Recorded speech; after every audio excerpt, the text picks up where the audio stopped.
오늘은 민수기 13장 말씀을 통해서 은혜 받으시겠습니다.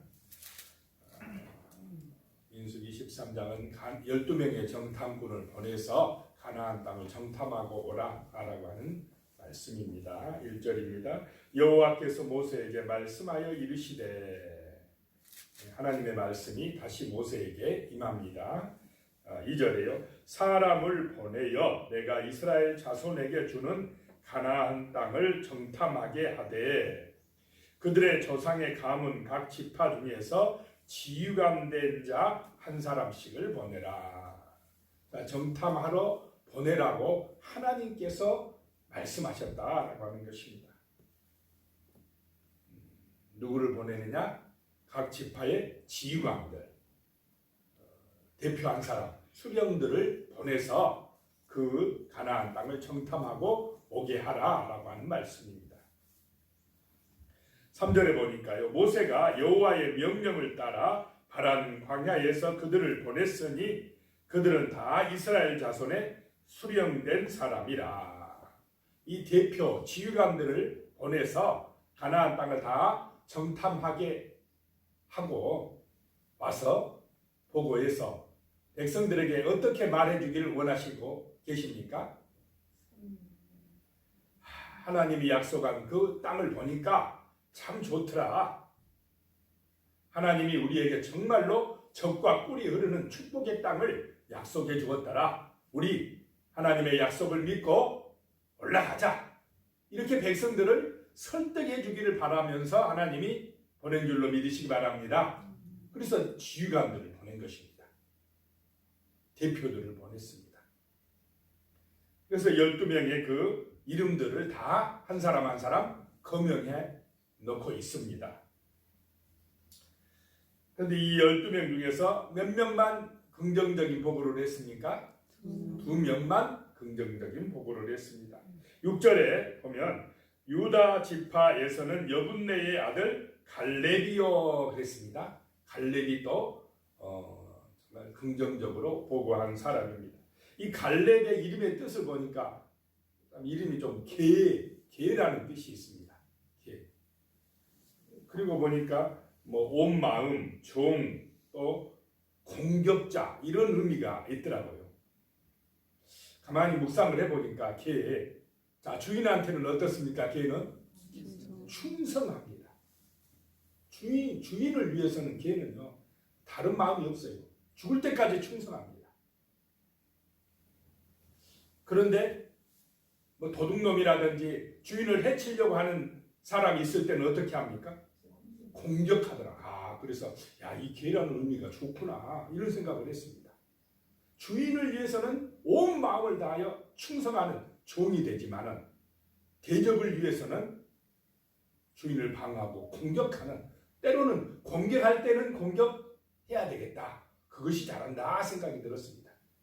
가나안의 대적들, 또 어둠의 세력이 낙한 영들이 올 때는 대적해야 되는 거.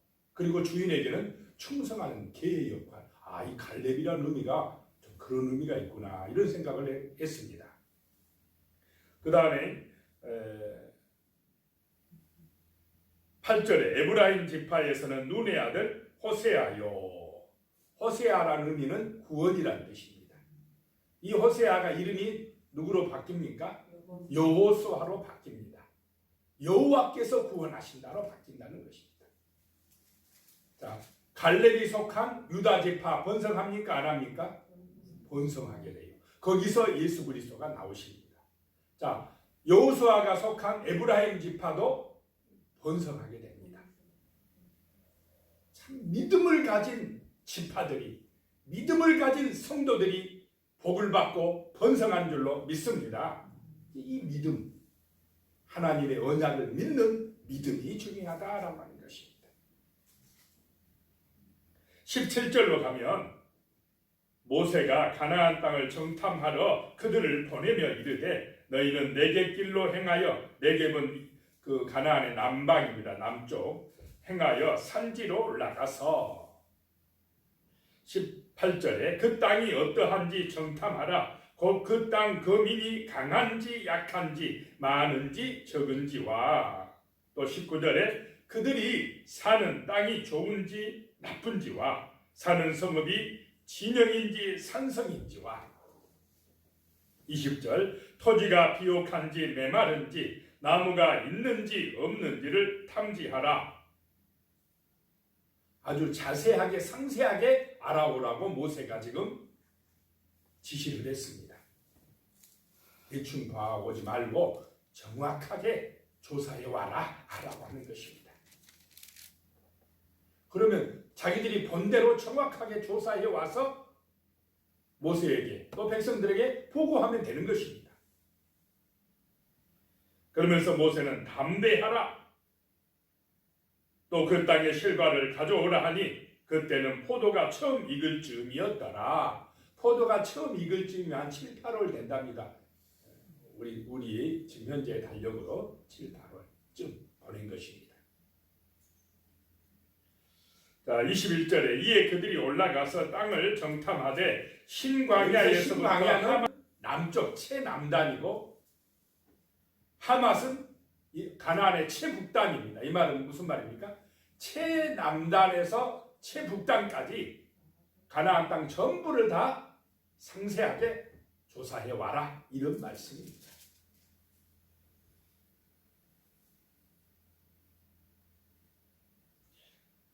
(23절에) 또 에스골 골짜기에 이르러 거기서 포도송이가 달린 가지를 베어 둘이 낙대기에 깨워 메고 또 석류와 무화과를 따니라.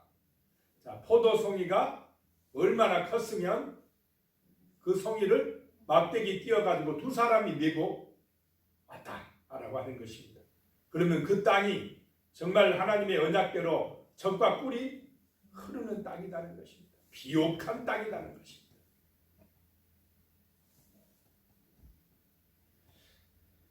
(25절에요) 40일 동안 땅을 정탐하기를 마치고 돌아왔습니다. 26절에 바란 광야 가데스에 이르러 모세와 아론과 이스라엘 자손의 온 회중에게 나와 그들에게 보고하고 그 땅의 과일을 보이고 27절입니다.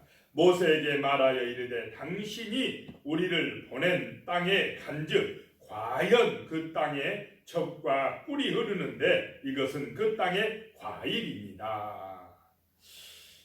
모세가 보냈지만 실제로 누가 보냈습니까? 하나님이 보내셨다고 하면 믿음이 좀 더 있었을 텐데 모세가 보내서 가봤더니 과연 젖과 꿀이 흐르는 땅이더라. 소나 양의 젖이 넘쳐나고 꿀, 여기서 꿀은 아마 대추 야자일 것이다. 그 굉장히 단 그것일 것이다라고 보고 있습니다. 정말 좋은 땅이다라고 이야기합니다. 과연 좋더라 이렇게 보고를 합니다. 그런데 조금 말이 좀 이상해요. 자, 28절 보니까 그러나 좋기는 했는데 그러나가 참 별로 마음에 안 들죠. 그러나 그 땅 거주민은 강하고 성읍은 견고하고 힘이 클 뿐 아니라 거기서 아낙 자손을 보았으며 그 땅을 보고 하는데 거기 있는 사람들이 어떻다는 것입니까? 지금 강하고 그 성은 견고하고 크고 아주 키도 크고 엄청난 장대한 아낙 자손을 보았다라고 하는 것입니다. 그 사람들, 그 성들을 보니까 어떤 생각이 든다 이 말입니까? 우리가 불안하다 이 말입니다. 우리가 차지할 수 없다 이 말입니다. 자, 이 사람들은 지금 하나님 중심입니까? 그 세상 사람들 중심입니까? 세상 중심. 눈에 보이는 세상 중심이라는 것입니다. 그러니까 세상이 두려워져요. 분명히 지금도 그렇습니다. 하나님 안 믿는 세상이 더 강해요. 세상적으로 육신적으로 볼 때는 그 사람들이 오히려 더 잘 사는 것 같고요. 권력도 더 잡은 것 같고 더 숫자도 많은 것 같습니다. 실제 그렇습니다. 그런데 자, 세상이 강합니까? 하나님이 강합니까? 하나님이 강하다는 것입니다. 하나님을 바라봤어요. 하나님의 언약을 붙들어 했어야 믿음으로 승리하는데 이 사람들은 지금 세상 중심이었다는 것입니다. 눈에 보이는 세상 중심이었다는 것입니다. 29절에도 보니까요. 아말렉인은 남방 땅에 거주하고 헤딘과 여부스인과 아모리인은 산지에 거주하고 가나안인은 해변과 요단가에 거주하더이다. 이 말은 우리가 살 땅은 있다 없다요? 없더라 이 말입니다. 그 센 사람 아말렉이 남방에 있고 산지에는 가나안 사람이 아모리인이 산지에 있고 햇사람 여부스인 아모리 사람이 산지에 있고 그 요단강변 해변에는 가나안인이 거주하고 그러니 우리같이 약한 사람들이 가나안 땅에 들어갈 곳이 없더라 이 말입니다. 얼마나 믿음이 없습니까? 그런 눈에 보이는 세상만 바라보고 있습니다. 그러니 겁이 나고 두려워진 것입니다. 그랬는데 30절에 보면 갈렙이 모세 앞에서 백성을 조용히 그 10명의 말을 들은 백성들이 웅성웅성했겠습니까? 안 했겠습니까? 웅성웅성하고 난리 났지. 야, 하나님이 우리 살지도 못할 땅에 가라고 데리고 왔어?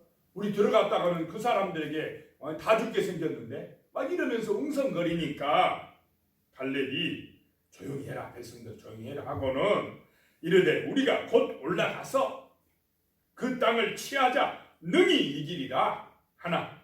자, 갈렙은 믿음이 있습니까 없습니까? 하나님 앞에 충성하는 충성된 종입니다. 하나님이 말씀하셨으니까 우리는 지금 당장 올라가자. 하나님이 이기게 해 주실 것이다. 이것이 믿음이라는 것입니다. 이런 은혜가 임하시기를 축복합니다. 그래야 세상에서 우리가 이깁니다. 31절에 그랬더니 그와 함께 올라갔던 사람들은 이르되 우리는 능히 올라가서 그 백성을 치지 못하리라. 그들은 우리보다 강하니라 하고. 자, 이 10명은 지금 하나님의 능력을 믿지 못하고 그 세상 사람들하고 자기들하고만 비교해 보니까 자기들은 약하다는 것입니다. 32절에요. 이스라엘 자손 앞에서 그 정탐한 땅을 악평하여 이르되 우리가 두루 다니며 정탐한 땅은 그 거주민을 삼키는 땅이요 거기서 본 모든 백성은 신장이 장대한 자들이며. 이 조금 말이 지금 달라지고 있습니다. 거기에서 이 장대한 사람들이 사는 땅은 그 헤브론이었습니다. 헤브론. 거기만 그렇게 장대한 족속들이 살았는데 가나안 땅 모든 족속들이 이렇게 또 장대하다. 좀 뻥을 치고 있습니다. 과장을 하고 있습니다. 그러면서 올라갈 수 있다 없다요? 없다. 이제 완전히 백성들의 마음을 부정적으로 만들어버립니다. 2명 말을 듣겠습니까? 10명 말을 듣겠습니까? 10명이 더 맞겠다고 백성들의 마음이 10명으로 딱 돌아서 버리게 만들어버립니다. 백성들의 마음을 설득해서 가나안으로 가게 하려고 하나님은 보냈는데 이 하나님의 마음을 모르고 자기들 생각대로 자기들 기준으로 악평을 해버렸다는 것입니다. 33절에요. 거기서 네피림 후손인 아낙 자손의 거인들을 보았나니 우리는 스스로 보기에도 메뚜기 같으니 그들이 보기에도 그와 같을 것이니라. 하나님의 시각이 아닌 언약 중심이 아닌 자기들의 시각으로 바라봤습니다. 메뚜기 같다는 것입니다. 자기들은. 그러면 이 사람들 이런 마음 가지고 가면은 이미 가기도 전에 패했습니까? 안 패했습니까? 믿음이 없습니다. 이 메뚜기 같은 마음, 메뚜기 같은 신앙, 이거 가지고는 세상을 정복하지 못합니다. 세상을 하나님의 나라로 만들지 못합니다. 자, 우리의 생각과 마음이, 믿음이 언약, 하나님의 말씀 중심이 되시기 바랍니다. 믿음으로 선포하고 나가야 됩니다. 내 생각대로 나가면 세상에서 100% 집니다. 하나님의 말씀, 언약을 붙들고 기도하고 담대하게 세상을 향해 나가서 승리하시기를 축원합니다. 기도드리겠습니다. 하나님 아버지, 우리의 마음속에 정말로 하나님의 언약을 붙들고 말씀을 믿는 강하고 담대한 믿음을 주시옵소서. 여호수아와 갈렙처럼 믿음으로 나가게 하여 주시옵소서. 그래서 저 가나안 세상을 하나님의 언약을 믿고 담대하게 나가서 하나님의 능력으로 정복하고 하나님의 나라를 만들어가게 하여 주시옵소서. 정말 세상을 바라볼 때에, 세상 뉴스를 들을 때에 부정적이고 안 된다는 말, 정말 어렵다는 말을 많이 듣지만은 하나님은 강하십니다. 하나님은 믿음으로 나가서 승리하게 하여 주시옵소서. 예수님의 이름으로 기도드리옵나이다. 아멘.